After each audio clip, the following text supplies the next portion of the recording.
ये vector addition में parallelogram method जो कि ये एग्जाम बेस्ड इम्पोर्टेंट है और इसका एप्लीकेशन भी पूरा सिलेबस में बहुत सारा एप्लीकेशन है और ये मैक्सिमम जगह यूज होता है जहाँ भी वेक्टर एडिशन यूज होता है। तो ये क्या है, पहली चीज़ तो ये ज्योमेट्रिक मेथड है। ठीक है, ये क्या है? ये एक ज्योमेट्रिक मेथड है दो वेक्टर को एडिशन करने के लिए। ठीक है, अब इसमें जो दो वेक्टर होंगे उसका ओरिजिन पॉइंट सेम होना चाहिए, यानी उसका हम तब ऐड करेंगे वेक्टर्स को जब उनका एडिशन कैसे होगा, टेल टू टेल, यानी vector tail to tail add होंगे। ठीक है, ये बात इसमें याद रखने वाली चीज़ है, टेल टू टेल एडिशन होता है। कहीं भी वेक्टर को ऐड करेंगे हम टेल टू टेल, तो अभी डायग्राम बनाएंगे तो इसे समझ में आ जाएगा। ठीक है, तो जैसे कि ये डायग्राम है, मान लीजिए वेक्टर ए है एक। ठीक है, और दूसरा वेक्टर है हमारा ये बी है। ये वेक्टर ए है और ये वेक्टर बी है। यहाँ देख रहे हैं हम दोनों का टेल सेम जगह है, पॉइंट ओ पे। ठीक है, ऐसे ही मतलब जहां भी ऐड करेंगे ये इसी फॉर्म में ही ऐड होगा। ठीक है, टेल टू टेल पोले पैरेललोग्राम ला पे। तो एक चीज ये हो गई है और इसका रिजल्टेंट जो होगा वो कहीं ना कहीं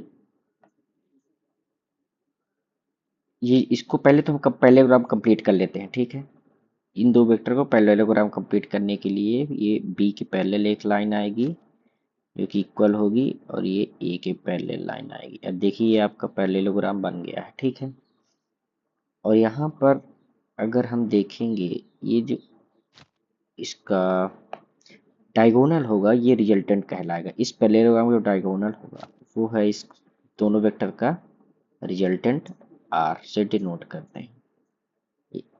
ठीक है, तो इसमें जो इसका लास्ट सॉल्यूशन निकलता है vector R equal to mod of vector है, क्योंकि ये रिजल्टेंट वैसा पॉजिटिव होगा, under root A square plus B square plus 2ab cos theta. ये हम डेरिवेशन में फाइंड करना है। अब यहाँ समझने वाली बात है ये कि थीटा जो है ए और बी के बीच का एंगल है थीटा, और वेक्टर ए से और वेक्टर बी का एंगल वेक्टर आर मतलब रिजल्टेंट और ए के बीच के एंगल को हम अल्फा मानते हैं। ठीक है, चलिए ये समझ में आ गया। अब यहाँ पर हम ओ हो गया, ये यहाँ पर हम दे देते हैं एम, यहाँ पर पी, और यहाँ पर एक पॉइंट है क्यू, और यहाँ पर इसको राइट ट्रायंगल बना लेते हैं हम। अगर यहाँ पर हम इसको राइट ट्रायंगल बना लेंगे तो ये हो जाएगा कुछ पी पॉइंट से, ये हो जाएगा हमारा राइट ट्रायंगल। ठीक है, इसको हम पॉइंट दे देते हैं एन, ये होगा हमारा राइट एंगल। अब देखिए, अब कुल मिला के हमको आर निकालना है ना? तो अगर हम ये देखिए, जो कि जो लाइन हमारा पी क्यू होगा, ये पी क्यू लाइन भी बी के बराबर होगा।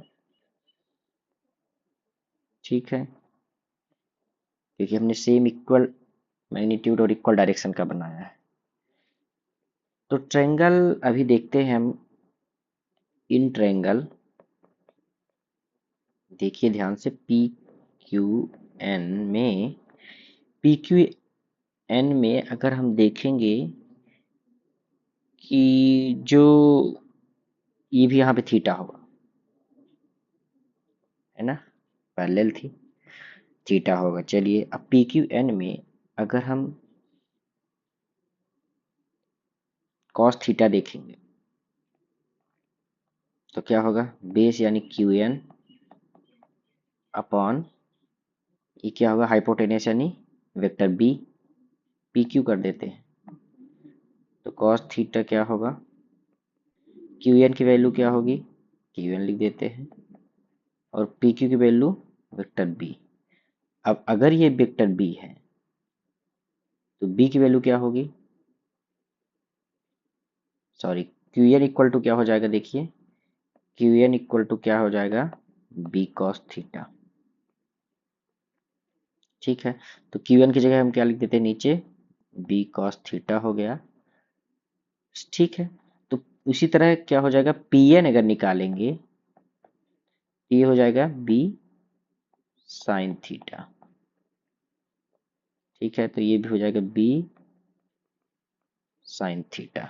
दो चीज हमको मिल गई, क्या मिल गया, एक बेस मिल गया और हाइपोटेनस मिल गया। ठीक है, देखिए क्यू एन मिल गया बी कॉस थीटा और पी एन मिल गया B sine theta.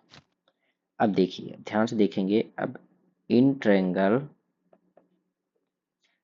OPN, OPN पूरा बड़े वाले ट्रायंगल में देखते हैं ओपीएन में, तो अप्लाइंग पाइथागोरस यहाँ लगा देंगे हम। अप्लाइंग,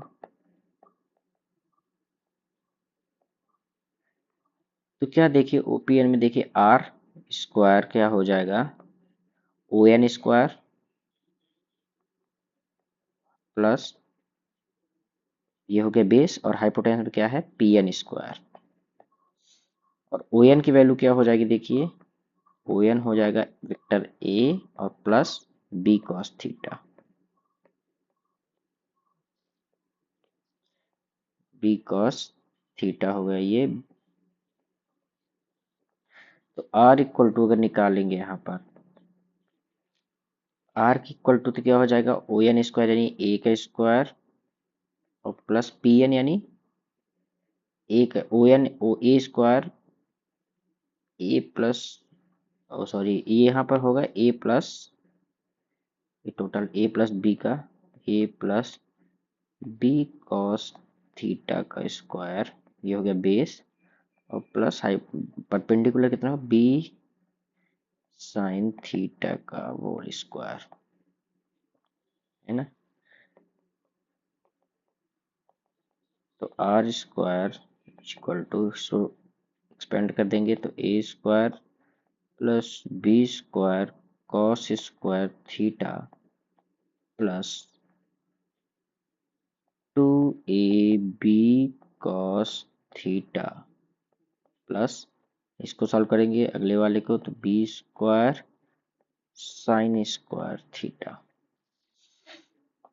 ध्यान से देखेंगे आर स्क्वायर इक्वल टू, देखिए ए स्क्वायर और यहाँ बी स्क्वायर हम कॉमन ले लेंगे तो बचेगा कॉस स्क्वायर थीटा प्लस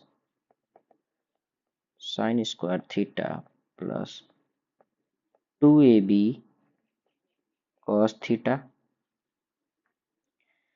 अब तो आर स्क्वायर की वैल्यू क्या आ गई, देखिए A square plus B square plus two A B cos theta, यही हमको निकालना था आर का।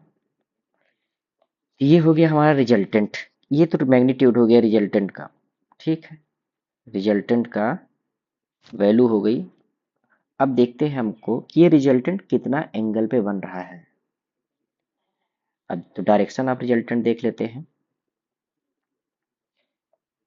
सो ये भी डायरेक्शन ऑफ रिजल्टेंट अगर देखेंगे, डायरेक्शन ऑफ रिजल्टेंट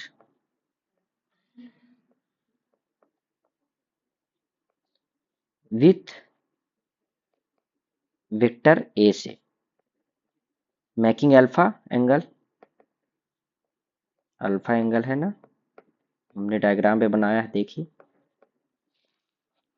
चलिए, तो अब इसमें ट्रायंगल में फिर देखते हैं, ट्रायंगल वही सेम ट्रायंगल क्या है ओपीएन, है ना। इसमें हमको पता क्या है कि टेन अल्फा अगर ले लेंगे, टेन अल्फा अगर ले लेंगे, टेन अल्फा इक्वल टू क्या होता है परपेंडिकुलर अपॉन बेस, इसको लिख लेता हूँ, टेन अल्फा इक्वल टू क्या होगा, परपेंडिकुलर कितना है पी एन हो जाएगा, पी एन अपॉन बेस कितना है ओ एन। तो पी एन की वैल्यू अगर हम रखेंगे, पी एन की वैल्यू क्या होगी बी साइन थीटा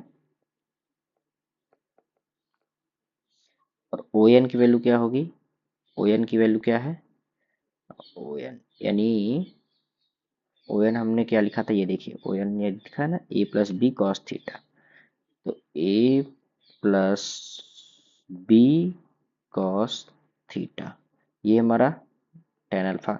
इससे अगर हमको डायरेक्शन निकालना होगा तो ये फार्मूला हम यूज कर लेंगे, ठीक है। अब देखिए यहाँ पर एक समझने वाली बात ये है कि यहाँ पर डायग्राम में देखेंगे कि ये एक अल्फा एंगल है, यहाँ पर समझ आता हूँ, ये हमारा अल्फा एंगल है अगर, और ये थीटा एंगल है, ठीक है। यहाँ पर हम दूसरे एक एंगल ले लेते हैं जो कि ये हम ले लेते हैं बीटा एंगल, ठीक है। अगर हमको बीटा फाइंड करना हो, इसका बीटा का मतलब रिजल्टेंट का direction with respect to vector B, तो बीटा के लिए अगर हमको बीटा निकालना हो H alpha plus beta equal to theta है, तो बीटा को अगर निकालना होगा तो हम क्या करेंगे, थीटा माइनस अल्फा कर देंगे, ठीक है। या फिर हम टेन बीटा का भी डेरिवेशन कर सकते हैं, जैसे हमने ये किया था अल्फा के लिए। तो बीटा अगर यूज करेंगे तो हमको फिर दूसरा ट्रायंगल बनाना पड़ेगा, ठीक है। बीटा के लिए हमको क्या करना पड़ेगा, यहाँ पर एक ट्रायंगल बनाना पड़ेगा, ये ट्रायंगल को यूज करना पड़ेगा, ठीक है। तो इसलिए हम डायरेक्ट थीटा माइनस अल्फा कर देंगे तो बीटा की वैल्यू आ जाएगी।